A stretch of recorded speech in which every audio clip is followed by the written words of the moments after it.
Hello and welcome back to Worst Church Ever. I am Chris. And I'm Nathan. And we're two lifelong friends navigating the intersections of the secular and sacred in this space every Monday, and all the days between in the course of our daily lives as husbands, fathers, and followers of Jesus, rejecting fundamentalism and exploring cycles of trauma and healing in the redemptive stories of Scripture and in the reflections of the sacred all around us. So grab some baked goods and a cup of coffee, because it's time for a discussion at Worst Church Ever.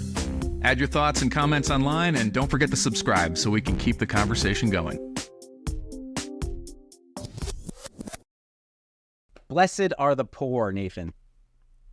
Yeah, that's a Jesus quote. That is a Jesus. It would be in red letters if you were reading it in the Bible. Well, depending on what issue of the Bible you're reading. But yeah, hypothetically, the captions on his Instagram would always be in red when he was doing his live streams. Hashtag listen up. Hashtag don't ignore this. Yeah. I think we should talk about poverty today. Yes, I think so too. And the poor in spirit. Mm-hmm, mm-hmm. But before we do that, I thought maybe I could show you something cool I found on the internet. Okay, please. All right, for those of you that are watching this is going to make a lot of sense. For those of you that are listening in only, we're going to have to do like a lot of work to describe what we're seeing on screen so it makes sense for anybody that isn't watching the video. But that could be a good plug if you're not watching on YouTube or what Spotify, I think, does a video feed of this. I don't know that the other streaming platforms do, but I think only those two. Yeah. But so you're missing if you're out. listening to this, if you're listening to this on Apple or whatever, we'll try to describe it. Anyway, so AI these days, like you can actually upload a picture of yourself or someone else and then ask it to create some different versions of it. I saw some people that were actually creating like a LinkedIn headshot for themselves just by uploading some images. I thought that was cool. And I don't know why this struck me, but last week I was a little bored one afternoon and I thought it might be really interesting to create a 1940s-esque World War II propaganda poster for the two of us. So I thought, well, let me see if AI could do this. On screen, I've got two photos of you that I just pulled from your Facebook profile. Actually, one's from a video image of this recording. Yeah. And the other, I don't know how old that video, that you're clean shaven. I am. Yeah. It's not as old as I would like it to be. When I'm clean shaven, I look younger. And then when I angle my face a certain way, I look more fit. So that's about 4 years old, probably. Speaking of which, you recently had a little accident with the razor, I heard. I'm glad you mentioned that. I got a new razor after the holidays and a new electric razor because I think my toddler accidentally threw my old one in the garbage. Well, he did it on purpose, but not knowing what he was doing. It wasn't malicious. Right. And whenever you lose an electric razor, you always have all the attachments that you use for different lengths of beard hair.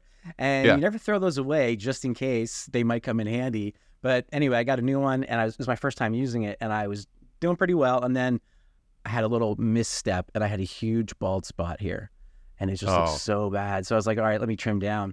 So then I think I made this into a short, but like I had like just the goatee down to like here.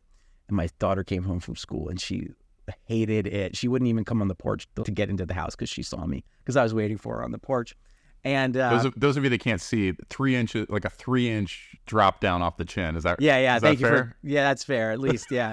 Yeah. And if you want to see, you can go on the YouTube because I did put it as a short. Before I trimmed it further, I'm like, I don't know, it's pretty luscious, but it just doesn't feel right. So anyway, I've trimmed more since, and now I've got the rest of the stubble coming back, and this is just the chin, like a light stubble on the chin, but longer than the rest. So at church on Sunday, today's Monday, so at church yesterday, one of our congregants, who's probably about 75 years old, said to me, "You look different." And I was like, "Yeah." And she said, "You look like a villain." It's like, yes, a villain for the Lord. Dressing in black today, got the supervillain goatee going on. Yeah. Kneel before Zod, right? I can believe. Yes, that's exactly right. Superman 2.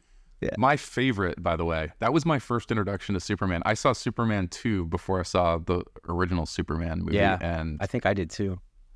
I still love that movie. I think to me that's maybe my favorite comic book movie ever. And I know my kids probably would argue that it doesn't hold up with age and some of the over-the-top comic stuff is a little silly. But I still just have a strong affinity for Christopher Reeve Superman. I think he just embodied that character to a I think point so. where I don't think we've seen anybody else that does that. No. I have so going back to shaving, I have the same thing. So I'm growing back my beard probably about once a year. I'll have my beard, it's full in, and then like company will come over in the afternoon and I'll be like, oh, you know what, let me just trim up real quick. So I'll do the same thing with the guards. And because it's out of my habit and it's out of my routine, I'll start in without checking to see if the guard is long enough.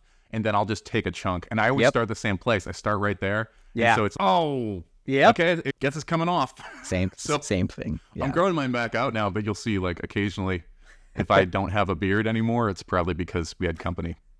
Yeah. Yeah. Any man who shaves in the 2020s, it's always an accident. Just know that. I think it's never purposeful. But on screen, we've got two pictures. One with a very luscious beard from Chris, and the other is a clean-shaven, beardless Chris. And so I asked the AI to generate a couple videos, or not videos, but images of Chris in Art Deco style for a podcast cover. And this is what it came up with. It came up with actually more than this, but I pulled 3 that I thought would be fun to look at together and rank them. So the first one's my favorite, actually. I don't know. What, if you look at those 3 together. Yeah, the first one's the best for sure. For sure. I like the panache of the mustache in the other 2, and it gets the wrinkles on my forehead pretty good, that last one. But that first one is definitely where it's at. The middle one makes me feel like you belong in communist Russia. Yeah. I'm like the Irish delegation of the Comintern. Like, yeah. But the stash, I can't argue with the stash. The stash on both of those are just remarkable. Yeah, they really guts.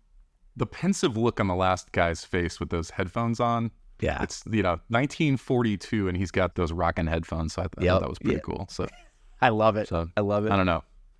I like scale of 1 to 10. If somebody saw these pictures and didn't know it was you, how close do you think that it actually represents you to the public? I don't know. Probably pretty low. I would like to be as handsome as the first picture. So I'm going like a 2 or a 3, probably. Even though I think I can see it, but I look at myself all the time. So yeah, I can see it, but I don't know if like, Right. I asked it to do it, so I knew who it was generating. Right. So I was like, oh yeah, it totally looks like Chris. And then I came back a day later and I said, if I'd put a bearded picture of myself up there and generated the same pictures, I might have been like, yeah, it kind of looks like me. Exactly. Yeah. So I think AI still got a little ways to go. All right, so here's some pictures I put of myself in there. I have one with a little bit of a beard and the other one with no beard in this one. One I'm actually holding a mandolin. It did not pull the mandolin in. Do you play mandolin? We had a recording that we did with the Magnificent Defeat plug, and there's a mandolin on one of the tracks, and I did not play mandolin until that day. Nice. And then I just taught myself real quick and then ended up playing it. That's kind of how mandolin works. You can get away with a lot with just a little on the mando. Yeah. So here's what it came up with for me.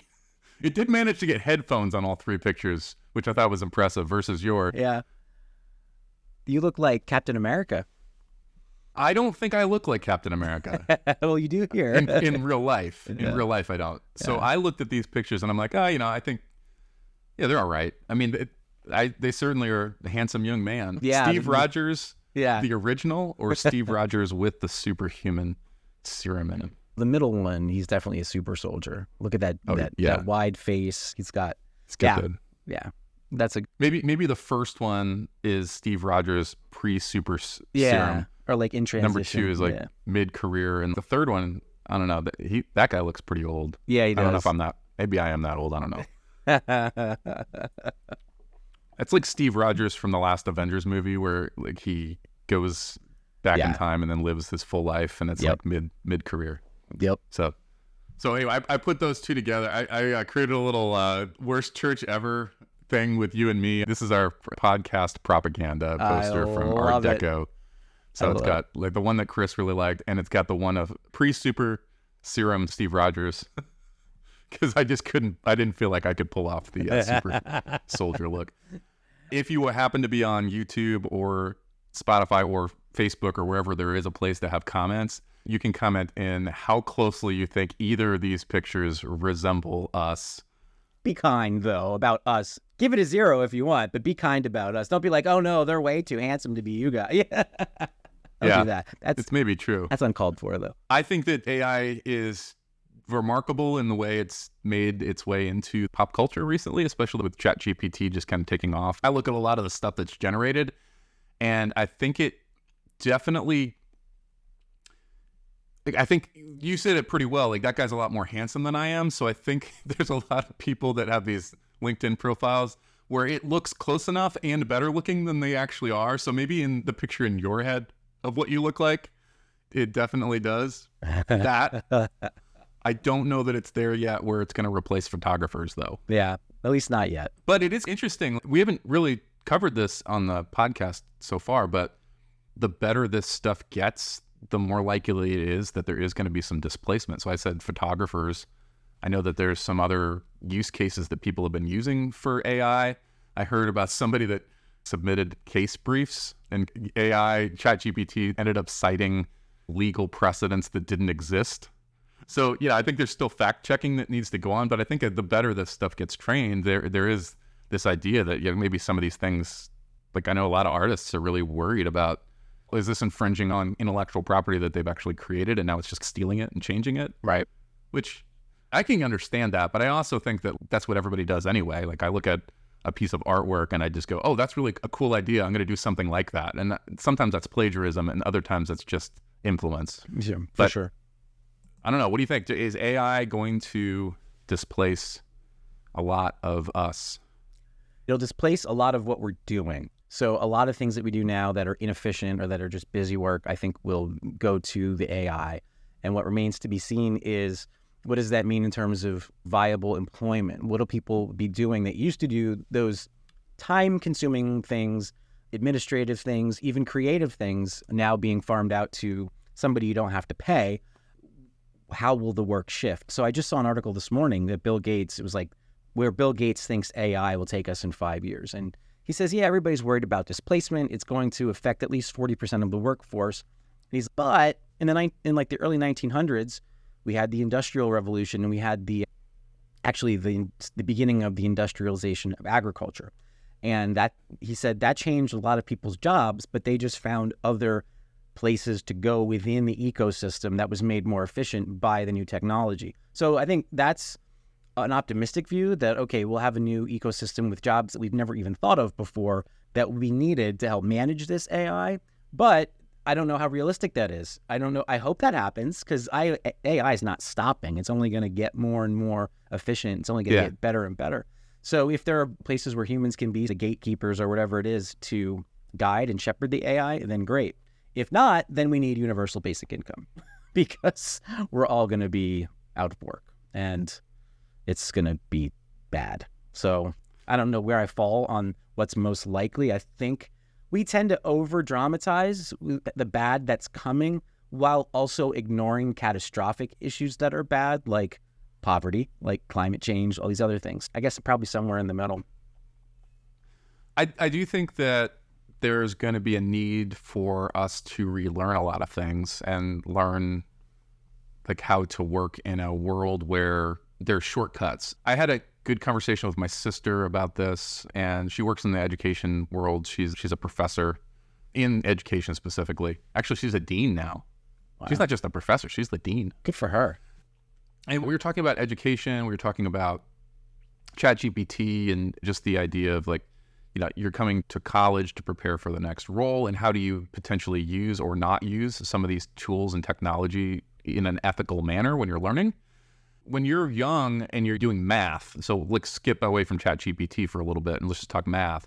Like, you still need to learn basic of arithmetic, of adding, subtracting, multiplying, dividing, and you don't get to use a calculator when you're in second grade to learn how to do 2 + 2 = 4.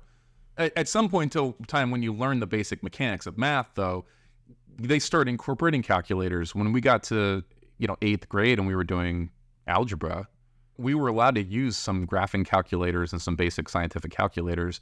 And it wasn't because we didn't know how to do 2 + 2 = 4. It was because the time it takes to do manual arithmetic is too much to do once you understand it. I can have this shortcut that's going to allow me to do higher levels of math once I understand the mechanics of it. And I think that to some degree, when we were in Mr. Tannery's class, learning about graphing sentence diagrams, and these are the components. Cheers, Mr. Tannery. Thank you for that. But like once you understand the fundamentals of language like that, maybe it's okay for me to use ChatGPT or Grammarly to do some basic editing for me. It's not like I'm not coming up with the idea, but it could shortcut my way to a final version of it. But I also want to be careful of not eliminating the human component of actually doing any of the work myself. I can't just be like, hey, ChatGPT, write a podcast and then record it for me and upload it to Spotify. That's probably not going to be a very good podcast. It's interesting because I've used ChatGPT for a couple things, and when I've used it, it's almost every time it's been very good, but I've given it very specific directions. I've given it, the tone that I want and who the end user is going to be and things like that. And that's when it's been most effective. But I've also seen people use it, and it's hilarious, the things that it comes out with, because you can still tell that it's AI, and the adjectives and the adverbs and everything is so superfluous and terrible.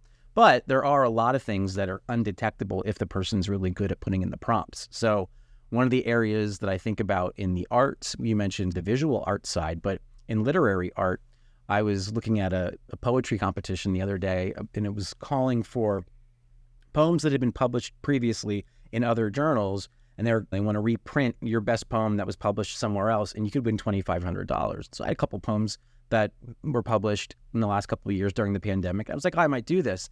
And I'm looking at the guidelines, and the last guideline is AI-generated work will be automatically disqualified. And I'm thinking to myself, well, how are you going to tell? Because you can say to AI, write a poem in the style of Charles Bukowski or in the style of whoever is like a darling right now. And in that field, if you're doing the prompts well, you can't tell. And that's scary from a humanities perspective, that whatever it is we do as humans when we make art, to think that AI could mimic that is, I guess, indicative of the fact that we do what you said, Nathan, which is we remix and we sample and we take inspiration all the time.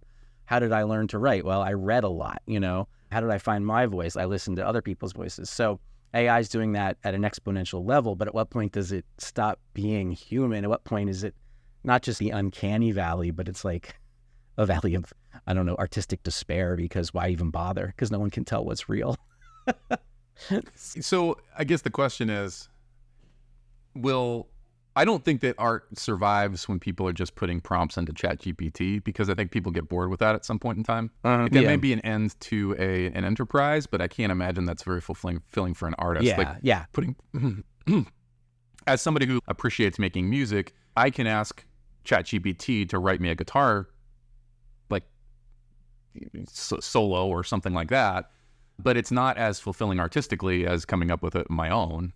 Not to take away from it, I think that it's another tool like anything else, but at the same time, if you are just putting prompts in there so you can have your social media feed filled with content, at some point in time you have to ask yourself, what's the point of art? Yeah, that's right. And that's the question, because the industry, whether it's the film industry or the music industry or the literary industry, the industries exist for profit. The industries themselves don't exist for the art. So it comes back to, how can you be fulfilled as an artist? And there's going to be people who are always just going to try to do it for the money.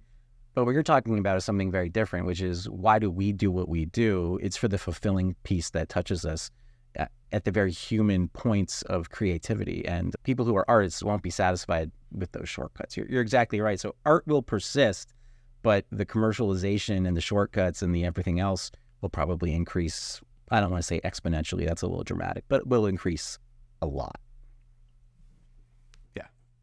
That said, I think in the meantime, there is going to be a point where there's a crossover. AI is going to get good enough to replicate some jobs, not just artistically, but just in general.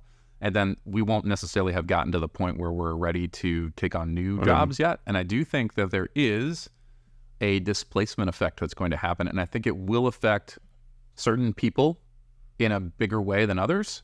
Certainly it's going to affect those that aren't doing their best to try to keep aware of what's happening around them.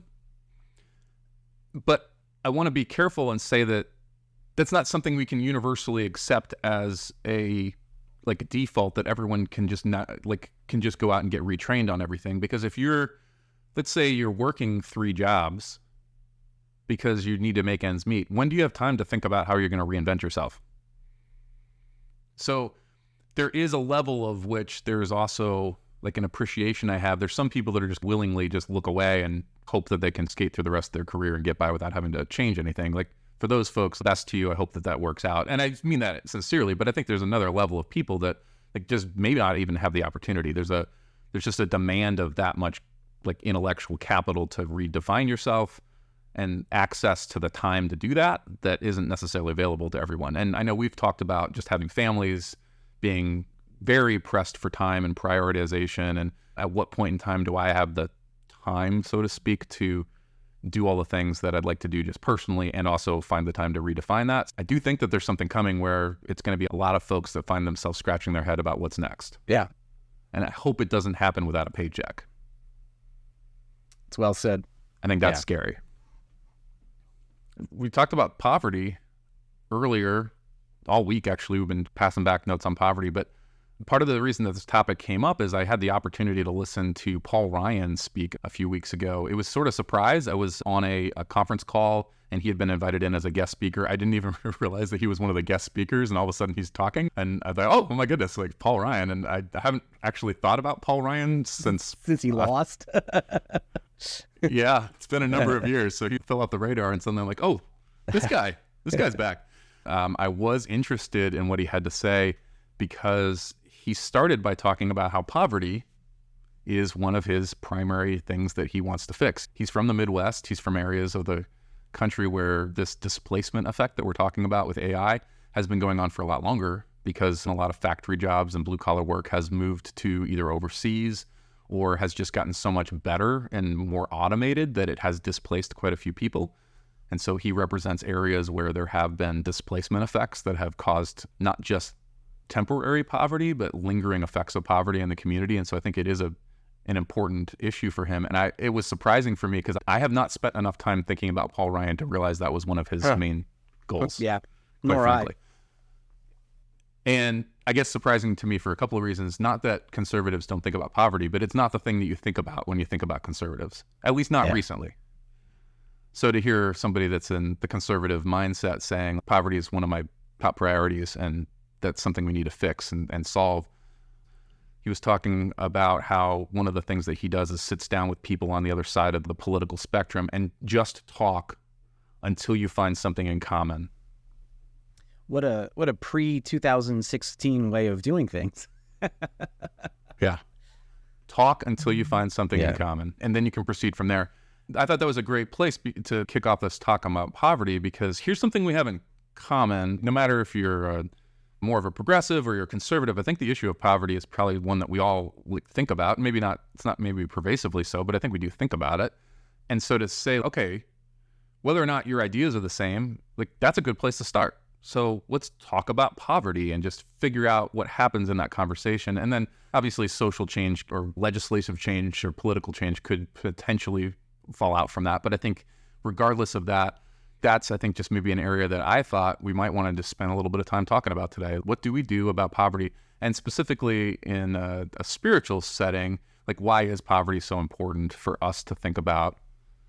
And why is it something that we should spend time talking about as people who believe that Jesus still has things to say to us personally? Chris, this is a passion point of yours. Not as much on me, unfortunately. That's part of the reason I think this is important for us to talk about this, because I don't think that I spend as much time thinking about this as you do. So I don't know, maybe I'm going to kick it over to you and say, like, why is that? Like, why has that been such a thing that you are focused on? Why is that something that's taken so much priority for you? Thank you for asking that way. I think for me, I grew up around a lot of poverty.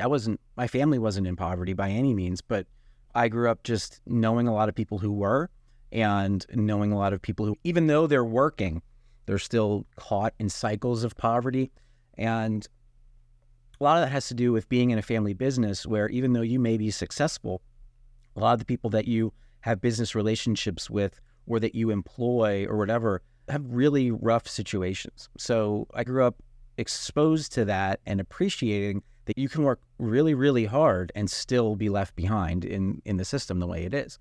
So that was part of it. But then as I got into my own adulthood and I began working in urban ministry in downtown Allentown, which is in a lot of ways a prototypical Rust Belt place, you start to see how just one little thing in somebody's life, one little thing that might be a speed bump for you or I, becomes a total derailment for somebody who doesn't have other resources, or doesn't have savings, or doesn't have a degree, who can't easily go interview for a new job next week if something happens at the old one. So you start to see the ways in which government policies really make a difference and really do matter. And you hear stories and you start to talk to people, and you know that they're telling the truth because you see the experience playing out in their lives. And so back in 2008, 9, 10, there was a lot of austerity moves that came from the right in American government. And I saw how taking away $200 a month from somebody was the difference between them being working poor with a roof over their head and them being homeless and no job. And all in the name of saving money in some political way. We're going to cut back on social spending because that's going to save us money. But really what it ends up doing, I found in my personal experience with people, is it makes things worse, because that little bit that you were spending to keep that person housed, you're saving that. But now the social cost of healthcare and of job retraining and of them just being on the street, and maybe there's corresponding other crimes that go along with that. And there are the crimes that are like the scufflaw crimes that homeless people always get burdened with. That money, that social cost is so much greater than the $200 a month you just saved that it's ridiculous, and it's dishonest and it's disingenuous, but it also costs more. And I learned in my work that it's cheaper to give people free housing with no strings attached than it is, and start from there and help them get social services and help them get job training and educational opportunities, than it is to pay for the social cost of leaving them on the street. So there's a compassion issue, there's a justice issue, there's an issue of we're in the greatest economy in the world with the most resources in the world, and yet 40 million of us live below the poverty line. There's all those things that are justice issues. But then there's also the very practical, and you could even say cynical view, that it's just too expensive to not spend more on people who are living in poverty or who are experiencing homelessness. It comes from my background in growing up and my upbringing, but it also comes from work I was doing on the street in the homeless camps with people who are experiencing these things in real time, at a time when the conservative movement especially had a lot of power and was making a lot of cuts. That's kind of where my experience comes in on that. So it's interesting to me that you talk a little bit about spending cuts and like where we want to spend our cuts, so to speak. Because if I look at like my own family budget, and I know that is not always the best way to look at the national budget, is to look at the family budget, because it doesn't work that way all the time. But just for the sake of argument, if I look at my family budget, one of the first things I'm going to do is I'm going to look at what the massive spending is, like where's the most of my income going towards, and how can I maybe attack those things. So I know mortgage may be the biggest one for a lot of us. If you have a mortgage and you have a house, like that's probably one of your biggest expenses. So that's probably one of the ones that we should tackle. And the Netflix subscription is maybe not the one that we should maybe look at as in terms of making the biggest impact. And yet it seems to me that a lot of times when we look at these different like budget proposals in Congress, we're looking at these things that would be the equivalent of a Netflix subscription versus things, and I'm going to throw this out there, like defense spending, which is, I don't have the accurate statistics off the top of my head, but I think it's like 10 times as much as any other country spends on defense spending. And that seems absurd that we're spending that much on defense compared to the rest of the world. And that's not something we're willing to put on the table. Now, I'm not saying that we leave ourselves unprepared or undefended, but that's a huge, massive thing that if we're really going to get serious about budget, like that should be on the table for looking at, because it's the big thing. And there's other things that are obviously Social Security are big things, but like not compared to defense spending, which is the biggest thing on the table. And, again, you can kind of nickel and dime the poverty issue, but ultimately that doesn't necessarily help you balance the budget if that's the true aim. And to your point earlier, and I hadn't even thought of that, well, like maybe you balance or get closer to a balanced budget on the spreadsheet, but only temporarily if you're now adding the social and economic cost of having somebody that's in homelessness or is having medical issues because they can't get preventative care or whatever it is. And now the tax on the system, so to speak, just kind of exponentially grows from there. And so you're creating a problem. It'd be like, I'm not going to pay to turn the power on my house because I can't afford to make ends meet. But the end result is now I've got frozen pipes and the pipe is breaking downstairs, and now I've got to clean that up. And so the cost to just keep the power on during a storm is better spent than just foregoing it. So anyway, I'm just thinking about it like as I don't know, it seems like common sense, but I think a lot of times people are just looking for ways that they can maybe appease the voting base by, like, we said we were going to cut here and we did. The whole idea of balancing the budget is it's fake. Like, we don't need to balance the budget. Whether that's right or wrong, you and I need to have a budget for our families, right? When we sit down and we and our wives figure out what our priorities are, what we can spend, what we're willing to make sacrifices for, and we need to do that. Otherwise, we end up in very bad situations. But we can't print money. The entire reason that federal bonds are backed by the full faith and credit of the U.S. government is not because we're so stable and because we've spent tens of trillions of dollars on defense. It's because we have the printing press. The federal government controls the currency. That's why they can always say any debt that we incur, we will be able to pay. Now, you can look at economic and financial and fiscal theory and talk about inflation and all those other things, and that's fine. But a lot of this stuff is amorphous and doesn't really take shape for people until you can pin the boogeyman consequences on whatever boogeyman in society you don't like. So we need to balance the budget if we think we're spending too much money taking care of people who are lazy or who don't deserve it, right? And the question becomes, where do you think human dignity comes from? Does it come from the fact that you have a full-time job and you own a home and all these other things? Or does it come from the fact that you're made in the image of God, full stop, right? Or that you're somebody, in a humanist perspective, you're a co-human on this same journey with everybody else? Or does it come from the fact that the Constitution begins with "we the people" and we are all in this together? So you have all of these questions about where does dignity come from? Where do rights come from? And if you want to make the argument as a conservative, let's say, who may be more prone to say, you better cut food stamps because that's really where we're hemorrhaging money in wasteful ways, you better not, which is not true, you better not say, and we're all made in the image of God, and because then you're a hypocrite. And we all are hypocrites, and I understand that, but it's so funny how our memories and our priorities get warped and stretched when we try to first align ourselves to Caesar and not to God, in my opinion. You're absolutely right. Food stamps were such a perennial target of the right, and they say, oh, there's fraud. First of all, food stamps are a minuscule part of our overall budget, and the fraud rate for food stamps is less than 1%. You are spending more to try to prosecute people who are abusing food stamps than you would be of just letting it go. Let it be. Let it do what it does, because it feeds children, for God's sake. Whether or not you like the choices that the adults in those kids' lives made, whether or not you like the color of skin of those adults, because that's all part of this, there are kids' lives literally at stake who have done nothing. And if we, as the greatest economy in the world, can't say we the people means taking care of the least of us and the children among us, then we might as well get fitted for those millstones Jesus talked about and throw ourselves into the sea. That's kind of how I see it. Yeah. I'm glad you brought up Jesus, by the way, because Jesus, that guy. Jesus spends quite a bit of time in his ministry talking about taking care of other people, and especially those that are widowed, orphaned, oppressed, the foreigner in your midst.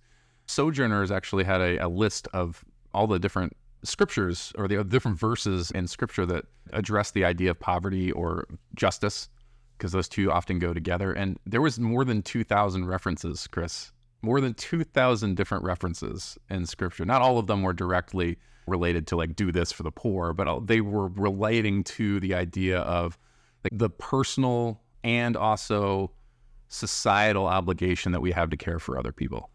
2,000. It's a pretty stark theme in scripture. And in fact, there are many interpreters, this is a long-standing majority opinion, that when you look at the Hebrew scriptures, for example, the main thrust of that is hospitality to the stranger, care for the poor, incorporation of those outside of the community into the community. That's, with a broad brush, that's the point of the Hebrew scriptures. And then Jesus comes and embodies those and reminds us that they're for all people everywhere. I was reading, and some of these passages are actually in like Leviticus and Deuteronomy, which are like the rule sections of the Old Testament. So when you hear people like talking about all the rules that are there, these are books that are in part of the Torah that are much more focused on like do this and do this and do this. And what was interesting is, especially in Deuteronomy, when I was reading some of those, it was talking about how like if you're faithful to obey the Lord's commands, and they just went through like 42 of them about taking care of the poor, then God will be faithful in taking care of the poor. And I had this moment where I was thinking like, oh, yeah, he's faithful in taking care of the people around us because he's instructed us to take care of the people around us. And it was very specific instructions too. There were some things like when you're harvesting grain, don't actually harvest the outside edge of the grain. Leave that. Just leave it. Leave it for the poor and for wild animals. It was even like so that animals would have justice done for them. But Nathan, that's my grain. I paid for those seeds. You shouldn't tell me how my grain gets to be spent. Yeah, every 7 years, let the actual that part of your land just go wild, and whatever grows there is free for anyone who wants to take it. Yep. And by the way, that's the law of the land in a theocracy. Yeah. That's not something that's like a personal, oh goodness, wouldn't it be nice if I donated to charity this year? That's part of Torah. So if you're listening to this and you're saying the government shouldn't mandate any sort of social justice changes, well, if you're a literalist, I'm speaking to you like we aren't necessarily literalists, but if you're going to be a literalist, here's a good example of literalism of like a mandate where it's okay for social justice to be done in a much more societal manner where it's actually part of the law, not necessarily just part of my compassion or my generosity. Yeah, that's excellently said. And to put a finer point on sort of modern conviction here, not even if you're just a literalist, but if you're a Christian nationalist and you believe that this country was made to be, it was founded as a Christian nation, which it wasn't, and you believe it should be a theocracy, which it shouldn't. At the very least, you better take these verses as seriously as you think you take the verses that you think support your aims to undermine the democratic principles of a pluralistic state in the 21st century. One of the things that's I think dangerous about that, and by the way, there are probably not many Christian nationalists tuning into the show. If you are, please, we love you. Please stay. We love to bring it on. No. Yeah. And in truth, going back to that Paul Ryan quote, we want to have conversations with each other and find those places where we all have that moment of agreement. And I think that the only way to do that is to talk. So please stick around. Yeah. We want to hear from you. Even if it's disagreement, we want to talk, right? So that's first. Yeah. Well said. Over the summer, Russell Moore, who's the current editor-in-chief of Christianity Today, he was interviewed on NPR over the summer 23, and he was relating some stories that had been shared to him by some other pastors where they'd be preaching a sermon, and in passing, they would mention the idea of turning the other cheek or something else that was part of that sermon that Jesus preached. And after the sermon, if somebody from their congregation would approach them and criticize them for bringing in a liberal idea. That's liberal. That has no place here. That's weak. That's not something we should be talking about in church. And he'd look at them and say, like, I was quoting Jesus. And again, you can go back and look at this article, but basically the idea was they'd look him square in the eye and say, that doesn't really apply today. Jesus doesn't apply today. That's weak. That's weak thinking. That's not the way that we're going to operate in this church. And I'm like, you're at a church that has the name of Christ on it. I'm imagining this is reported in Christianity Today, right? So we got the name Christ in it, and Christ's words aren't relevant. They're not appropriate. They're outdated. That's scary. That's terrifying. And there are many reasons for it. And it's one of the things that makes what we're trying to do so difficult, because we want to be Christians who say, let's have conversation. And we are going to get, and we have been, vilified from people who want to only see Jesus as the one who is bringing a sword. Then you get vilified by people who think Jesus wasn't even real ever. He's just a myth, and all these different things. And it's a hard space to be in when you want to hold the spirituality and the ethics and the teachings and the words of Jesus as the thing that defines your life, but you find yourself having to repeatedly say, well, I'm not that kind of Christian. And I'm also not that kind of progressive, or whatever it may be. And it makes you think in these biblical terms of narrow is the gate, or there being a remnant of people who are really trying to follow the teachings of Christ. And I don't mean to be over dramatic or eschatological here. That's not my thing. But I think a lot about how few of us, ourselves included, get this wrong a lot, and how gracious God must be in his dealings with all of us. Yeah. I think that anyone can fall into the trap of thinking certain ways. I have people that I have in my circles that I just never would have guessed that they would have fallen either to the left or to the right, and now they're hard on one side or the other. And you talk with them about their experiences, and it's very clear that they've entered into these echo chambers on both sides, by the way, not just on the right, but also on the left, where there's this echo chamber where they can't fathom that somebody even believes something on the other side, because they've surrounded themselves with only that particular opinion.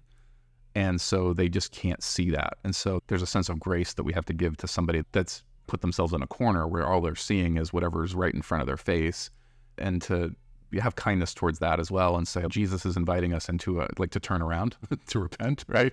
And see the rest of the room. Yeah. Oh, that's good. Turn around and see everybody else. Yeah. Not just your little group that you're talking with. And I think that's a huge thing that we have to do too. We need to be willing to turn to the left and to the right and see our brothers and sisters on both sides that are thinking about these things and grappling with them. We're talking about some good things theoretically, but quite practically speaking, what are some of the things that personally and locally you would suggest that all of us can do to maybe think about poverty in a more tangible manner?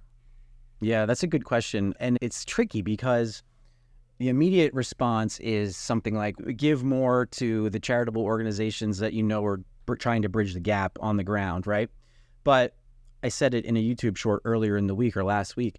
Charity is great, but charity often takes the pressure off of people to actually act justly, because now we're managing. And if some people fall through the cracks, well, that's just what happens. I've given as much as I can give. And I don't want to be political, but it does remind me of in the primaries in 2020, Bernie Sanders and Joe Biden, it came out that Joe Biden and Jill Biden had given a lot more money to charity than Bernie Sanders and his wife had over however many years they were looking at.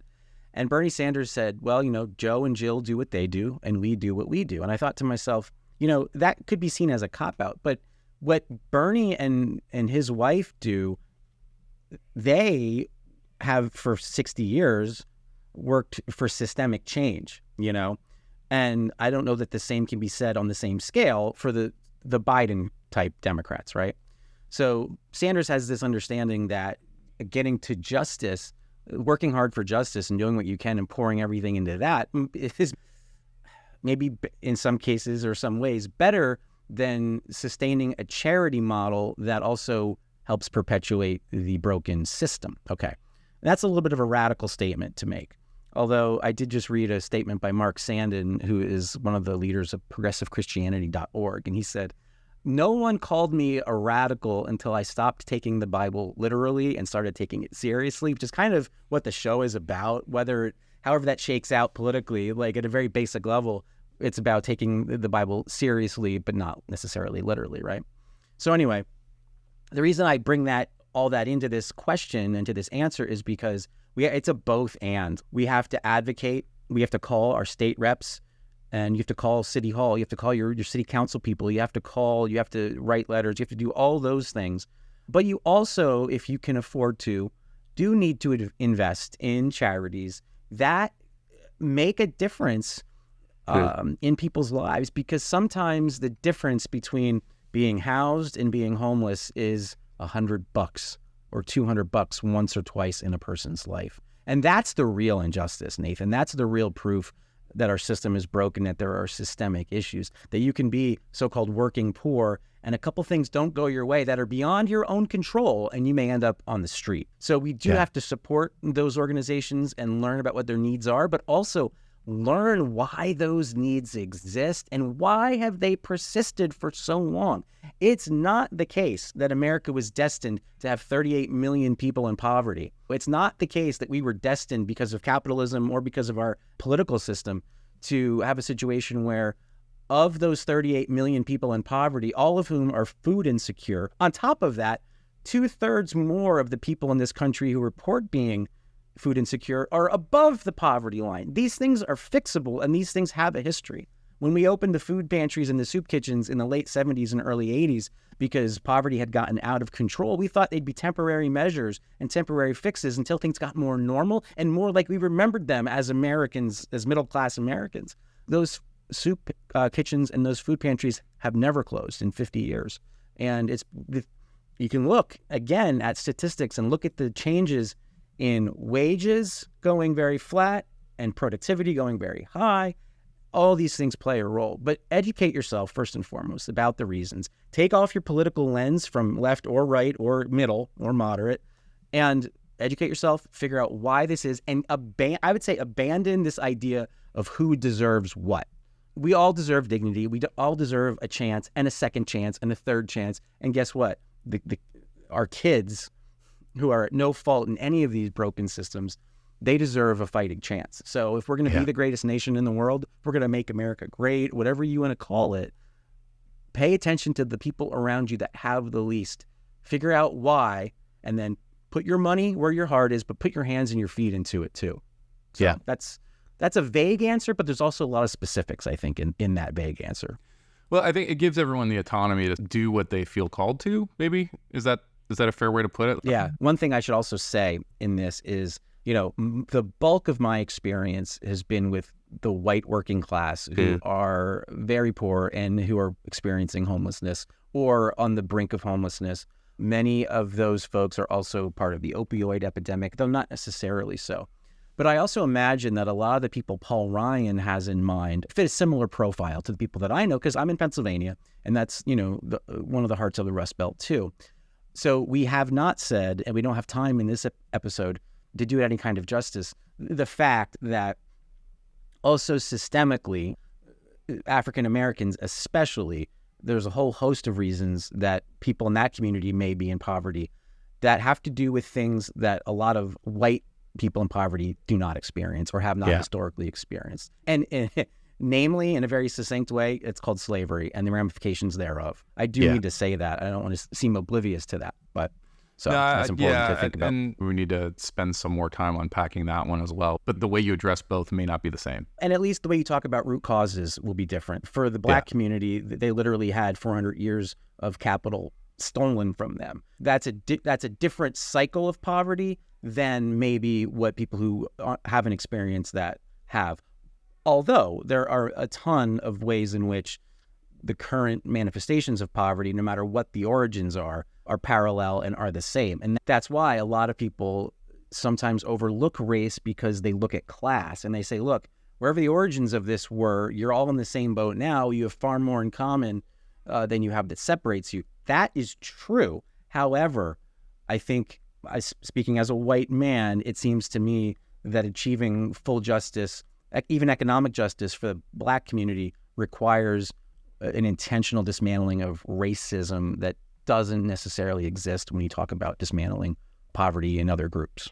Yeah, that's well said. And I think if we've got listeners that would love to chime in on that, I'd like to hear more. I've heard from many of the people that I know that are not white men, that it's our job as white men to open our eyes and turn away from the corner, so to speak. Right. So we would love to have guests on that could maybe process that with us. But I think the same thing is, like, it's an obligation for us to process this with other white people too, and to say and that's important. Right. So not in an echo chamber of whiteness, right? But the resources are out there for us to examine the roles that all this, especially racial discrimination and the history of racial disenfranchisement, play in all of this. Yeah. Not to say that we are the ones that have to come up with ideas and fix it. That's not. But it's our obligation to do to look at the materials that are there and actually explore them on our own before having someone else come and explain them to us. Without us even trying. Could you just kind of give me the Cliff Notes version of this, because I don't really want to do the work exploring it. I think that's what we're saying. What's the high-level cure for systemic injustice as it relates to race and poverty? Go. Can we do this in the elevator? Without me having to Yeah, without me having to actually do any work on my own or, change anything that I believe. Right. That's And without, not good. Yeah. No, you're totally right. And there's a certain level to which some white males in segments of society, depending on where you are socioeconomically, we kind of expect that, oh yeah, everything is easy for us. Why shouldn't I be able to, consume and absorb this entire problem in about 15 seconds through other people's work? Because that's kind of what I do. Or what I've been able to do, right? What I've been allowed to do. So not everybody, but it's very telling, but it's very true. It's like, well, that's been my life. So why is that not just my life going forward? And by the way, that's a lens that both of us have, and that both of us are committed to trying to acknowledge. Mm-hmm. And it's hard to acknowledge that, by the way. Yeah, that's right. Because in many ways you're blinded to it, and then your first reaction when it gets brought up to you is to be defensive because you feel like everything's being attacked. Well, how do you think it feels to be in other groups that are actually being attacked in all kinds of different ways all the time? So yeah, uncomfortable doesn't necessarily mean persecuted. That's probably a good way to say it, right? That is a good way to say it. Yeah, it doesn't mean that it feels good, right? Uncomfortable is still uncomfortable, right? But it's not usually persecution. Like white men are not being persecuted. We are in a place right now in history where it's very uncomfortable to be a white man. That does not mean we're being persecuted. That just means that more is being asked of us. That's right. Yeah. And I think, go ahead. Sorry. Yeah. And I was going to say, that's the whole show, right? Because, there's a lot to that, but you're right. More is being asked of us. Yeah. Hey, so, normally we end on like talking about some pop culture stuff, but, I think based on the gravity of this conversation, like I kind of want to leave it on this. Sure. I think that's good. I don't know that I actually want to go and start talking about like He-Man or G.I. Joe or, what movies we've watched, because I think that this topic is maybe important just to sit with and just to think about and just say like, it doesn't necessarily need to have it. Maybe it's okay to end on an uncomfortable note because that's how life is, and that's sort of where we need to leave it sometimes. I think you're right. Well said. Yeah.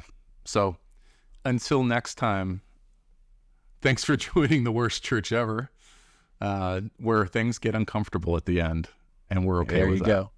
That's right. So, amen.